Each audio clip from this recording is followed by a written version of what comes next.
Hi అండి, అందరికీ నమస్కారం. అందరూ ఎలా ఉన్నారండి? Welcome to Devi Pramila official YouTube channel. ఈరోజు మినీ వ్లాగ్ లాగా అండి, చిన్నగా సింపుల్గా చూపించేస్తాను. మార్నింగే పిల్లలకి లంచ్ బాక్సులు, తర్వాత బయటికి వెళ్ళాల్సిన మగవాళ్ళకి లంచ్ బాక్సులు, తర్వాత అందరికీ కలిపి టిఫిన్లు అన్నీ చేసేయాల్సిన పని అయితే వచ్చేస్తుందండి. ఎందుకంటే స్కూళ్ళు కాలేజీలు ఓపెన్ అయిపోయినాయి అంటే కనుక ఇంకా డ్యూటీ అయితే ఆడవాళ్ళం అందరం ఎక్కి చేయాల్సిన పనులేనండి. ఇవన్నీ సింపుల్గా చూపిస్తాను. ముందుగా అయితే బార్లీ గంజి అయితే కాసానండి. తర్వాత చక్కగా రాగిపిండి ఇడ్లీలు అయితే వేశాను. ఈ రెసిపీ షేర్ చేశాను, చాలా బాగుంటుంది.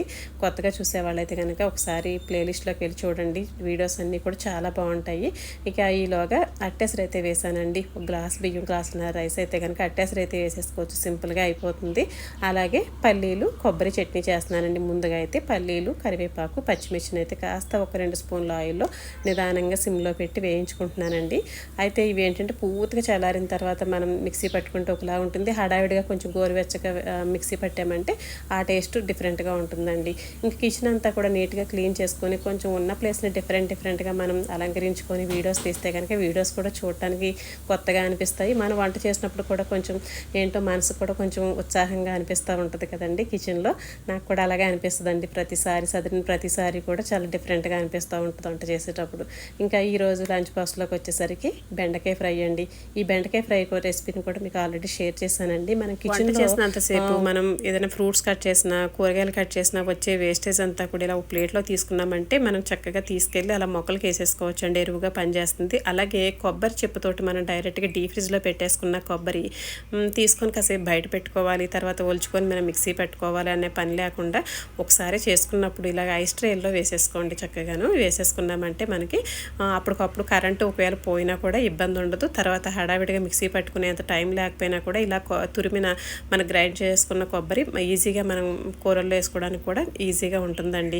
తర్వాత ఇక చట్నీలోకి వచ్చేసరికి కాస్త పోపు అయితే వేసేస్తున్నాను. ఇందులో కొంచెం ఆవాలు, జీలకర్ర, కరివేపాకు అయితే వేసానండి. ఇంకా పోపు అయితే వేస్తున్నాను. ఈలోగా ఇక్కడ తాలింపు అయితే వేసేసానండి. బెండకాయ ఫ్రై అయితే వేగుతూ ఉన్నది. అందులోకి పల్లీలు, కొబ్బరి అండి. ఇలా చూడండి 2 ఐస్ క్యూబ్స్ అయితే తీసేసుకున్నాను. ఇవి చక్కగా ఇలా కాసేపు అలా కూలింగ్ తగ్గిన కానీ వెంటనే ఇలాగ మెదిపామంటే చక్కగా మెత్తగా అయిపోతాయి కదా, అవి వేసేసుకోవచ్చు. ఈజీగా ఉంటుందండి. ఇంకా పోపు అయితే వేగిపోయింది. కాస్త 2 నిమిషాలండి, కొంచెం అలా చల్లారగానే మనం ఆల్రెడీ చల్లగా అయిన ఈ పల్లీలు, కొబ్బరి, పచ్చిమిర్చి, కరివేపాకుని మిక్సీ పట్టుకున్నాం కదా, కాస్త చింతపండు రెక్క అయితే వేసుకోండి, బాగుంటుంది. కాస్త సాల్ట్ వేసేసుకొని ఇంక మిక్సీ పట్టుకోవడమే. చక్కగా ఇలా జారుగా ఉంటే కనుక పల్లీలు, కొబ్బరి కాంబినేషన్ పచ్చడి చాలా బాగుంటుందండి. చేసుకునే విధంగా చేసుకుంటే అందులో ఈ తాలింపు స్మెల్ అయితే దానికి పట్టి భలే ఉంటుందండి. ఈ చట్నీతోటి చక్కగా రాగిపిండి ఇడ్లీలతోటి భలే టేస్టీగా ఉంటుంది. మనం మార్నింగే ఏం చేసామండి, రాగిపిండి ఇడ్లీలు ఇచ్చాము, తర్వాత కొబ్బరి, పల్లీలను కూడా ఇంక్లూడ్ చేసాం కాబట్టి ఇంతవరకు మనకి పిల్లలకి ఇవ్వాల్సిన ప్రోటీన్ అనేది ఇందులోంచి వెళ్తుందండి. తర్వాత పల్లీలు అనేవి, కొబ్బరి, తర్వాత బెండకాయ ఫ్రై అనేది మనం ఫైబర్ ఇస్తున్నాం కాబట్టి ఇలా ఇవన్నీ మనం ఇంక్లూడ్ చేసుకోవాలండి. ఏమేమి ఇస్తున్నామో చేసేటప్పుడు అలాగని చెప్పేసి అందులోనూ బార్లీ నీళ్ళు అయితే గంజి అయితే కాసిస్తున్నాను కదండి. అది కొంచెం గోరువెచ్చగా తాగినా, కొంచెం కోల్డ్ అలా ఉన్నప్పుడు కొంచెం గొంతుకు కూడా రిలీఫ్గా ఉంటుంది. పూర్తిగా చల్లారి తాగినా పర్వాలేదండి. అందులోని పొద్దున కాసుకొని సాయంత్రం తాగినా, సాయంత్రం కాసుకొని పొద్దున తాగినా కూడా గంజి అనేది ఇంకా పులిసి అందులో యాంటీబయాటిక్స్ అన్నీ కూడా ఇంక్లూడ్ అయ్యి మంచి బ్యాక్టీరియా అనేది ఫామ్ అయ్యి మన ఆహారం పేగులకి చాలా చాలా హెల్ప్ అవుతుందండి. అంటే గుడ్ బ్యాక్టీరియాని పెంచడం, బ్యాడ్ బ్యాక్టీరియాని చంపడం అలా అవుతుందండి. మనం ఆహార పేగుల్లో ఎక్కువ శాతం చాలా వరకు సూక్ష్మజీవులు అనేవి పెరుగుతూ ఉంటాయంటండి. అందులో గుడ్డు, బ్యాడ్ ఉంటుందంట. గుడ్ అనేది మనం పెంచుకోవడానికి ట్రై చేయాలి. అవి కంపల్సరీ ఇలా పులిసిన వాటిల్లోనే ఇడ్లీ పిండి, దోశ పిండి, ఇలా పులిసిన గంజి, పులిసిన పెరుగు వీటిల్లోనే ఉంటుందంటండి. తర్వాత ఇంకా మనం ఎక్కువ కూడా మనం బయట నుంచి తెచ్చుకున్న వాటికన్నా ఇంట్లో చేసుకుంటే కనుక ఇలాంటి ఇంకా బాగుంటుందని చెప్పేసి నేనైతే మ్యాక్సిమం ఇంట్లో చేయడానికి ట్రై చేస్తానండి. ఇలా హెల్తీగా చక్కగా బ్రేక్ఫాస్ట్ అయితే అయిపోయింది. లంచ్ బాక్స్లోకి వచ్చేసరికి పొడిలాడుతూ చక్కగా బెండకాయ ఫ్రై కూడా రెడీ అయిపోయిందండి. ఫ్రై చేసినప్పుడు మందపాటి గిన్నె అయితే కంపల్సరీ అండి. తర్వాత అది ఆయిల్ తక్కువ వేసుకొని కొంచెం సిమ్లో పెట్టి మగ్గబెట్టుకున్నామంటే పొడిలాడుతూ చక్కగా వస్తుంది. ఇది మనం రైస్ కలిపేసి పెట్టేసుకున్నా కూడాను లంచ్ బాక్స్లు చప్పదనం లేకుండా ఉంటాయండి. అలాగే మీకు అల్లం వెల్లిపాయ పేస్ట్ని స్టోరేజ్ చేసుకునే వీడియోని మన ఛానల్లో పెట్టానండి. మనం ఒక 1/2 కేజీ చేసుకున్నప్పుడు అలా చేసుకోవచ్చు.